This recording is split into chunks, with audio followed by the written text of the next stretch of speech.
तो साथियों SSC GD परीक्षा 2024 का आज 5 मार्च का थर्ड शिफ्ट का भी एग्जाम खत्म हो गया।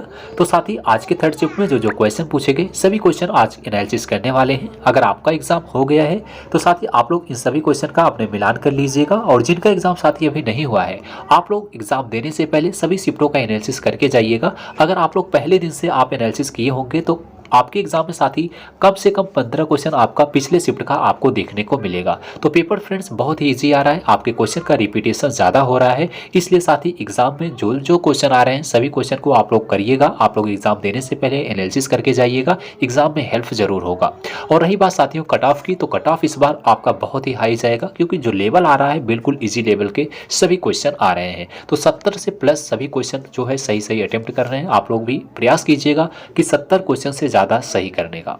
तो आइए हालांकि हम लोग पहले क्वेश्चंस को देखते हैं कौन कौन से आज क्वेश्चन पूछे गए हैं, और आप लोग सभी क्वेश्चन को देखिएगा।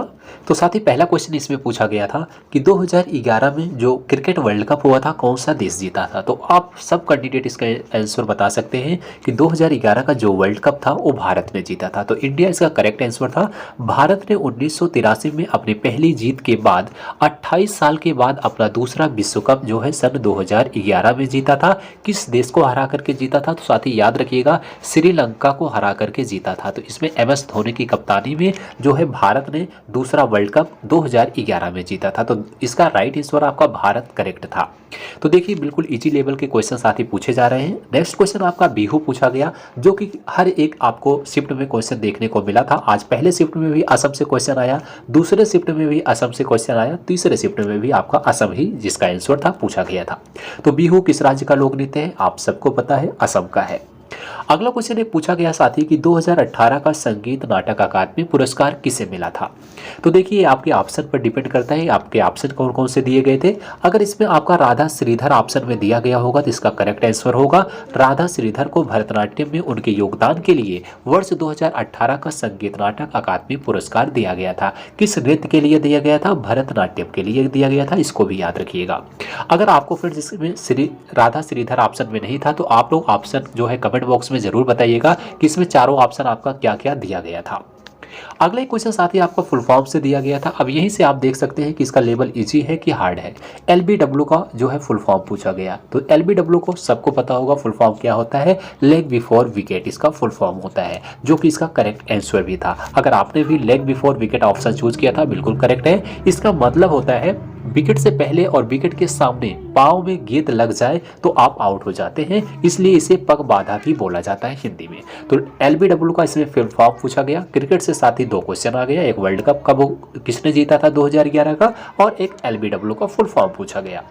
उसके बाद एक आपका पूछा गया था साथ ही रोलिंग प्लान की अवधि क्या थी, इसकी अवधि पूछी गई थी। तो आप सबको पता होगा रोलिंग प्लान की अवधि जो है 1978 से 1980 तक थी। तो इसकी अवधि पूछी गई, हर एक कैंडिडेट इसको बता सकते हैं। जो जो क्वेश्चन साथ ही पूछा जा रहा है बिल्कुल ऊपर ऊपर के क्वेश्चन पूछे जा रहे हैं, कोई भी क्वेश्चन आपको डिप्थ में नहीं देखने को मिलेगा। आराम से आप जो है 20 क्वेश्चन में से 15 क्वेश्चन तो आराम से आप कर सकते हैं अगर आप हर एक शिफ्ट का एनालिसिस करके जाएंगे।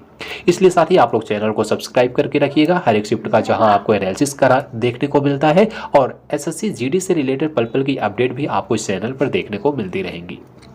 अगला क्वेश्चन साथ ही पूछा गया था बहाल नोबिस मॉडल पर कौन सी पंचवर्षीय योजना आधारित थी। तो देख सकते हैं बिल्कुल इजी क्वेश्चन है, बहाल नोबिस मॉडल पर कौन सी योजना आधारित है, तो द्वितीय पंचवर्षीय योजना आपकी आधारित है। तो द्वितीय पंचवर्षीय योजना किस पर आधारित है, ऐसा भी क्वेश्चन आता है, महाल नोबिस मॉडल पर आधारित थी। तो पीसी महाल नोबिस मॉडल पर दूसरी पंचवर्षीय योजना आधारित थी। अब इसको याद रखिएगा, दूसरी पंचवर्षीय योजना का कार्यकाल भी याद रखिएगा। और पहला जैसे योजना पूछ सकता है कि जो है पहली पंचवर्षीय योजना किस मॉडल पर आधारित थी, तो हैरो-डोमर मॉडल पर आधारित थी। इसको भी साथ ही याद रखिएगा, क्वेश्चन आगे की शिफ्टों में बिल्कुल पूछा जा सकता है। एक क्वेश्चन आपका देखिए बिल्कुल इजी पूछा गया कि वित्त वर्ष कब से शुरू होता है। तो आप सबको पता होगा जो वित्त वर्ष होता है साथी वो आपका 1 अप्रैल से लेकर के 31 मार्च तक होता है। तो 31 मार्च वाला ऑप्शन आपका बिल्कुल करेक्ट था, 1 अप्रैल से 31 मार्च तक, ना कि साथी आप 31 अप्रैल से 1 मार्च, ये सभी आपके ऑप्शन में हो सकता है। तो आप लोग ध्यान दीजिएगा 1 अप्रैल से 31 मार्च तक वित्त वर्ष की समयावधि होती है, इसको आप लोग साथ ही देख लीजिएगा।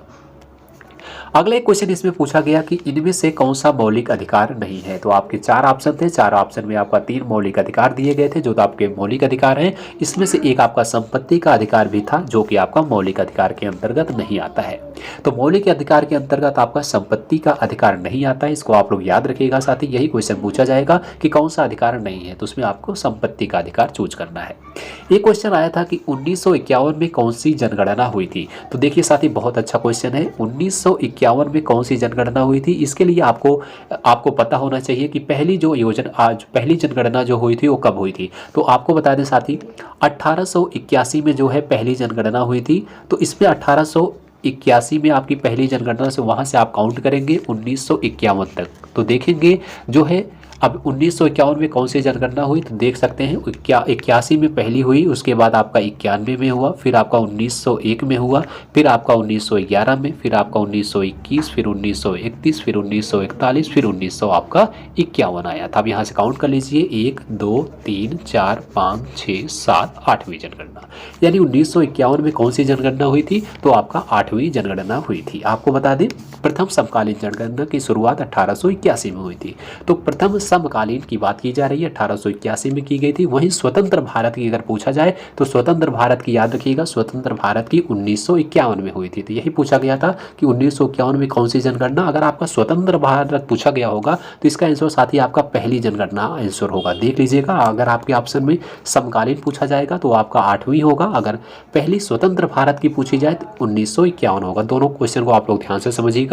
और आप सबको पता होगा प्रत्येक 10 वर्ष के बाद जनगणना होती है, तो इसको भी याद रखिएगा। अभी तक टोटल कितनी जनगणना हुई थी आप लोग टोटल देखेंगे 1981 से आप लोग 2011 तक काउंट कर लीजिएगा कितनी जनगणना हुई। लास्ट टाइम आपकी जो हुई थी 2011 में हुई थी, 2021 में होनी थी जो कि कोविड के कारण जो है कैंसिल कर दी गई थी। इस यहाँ से साथ ही एक क्वेश्चन पूछा गया।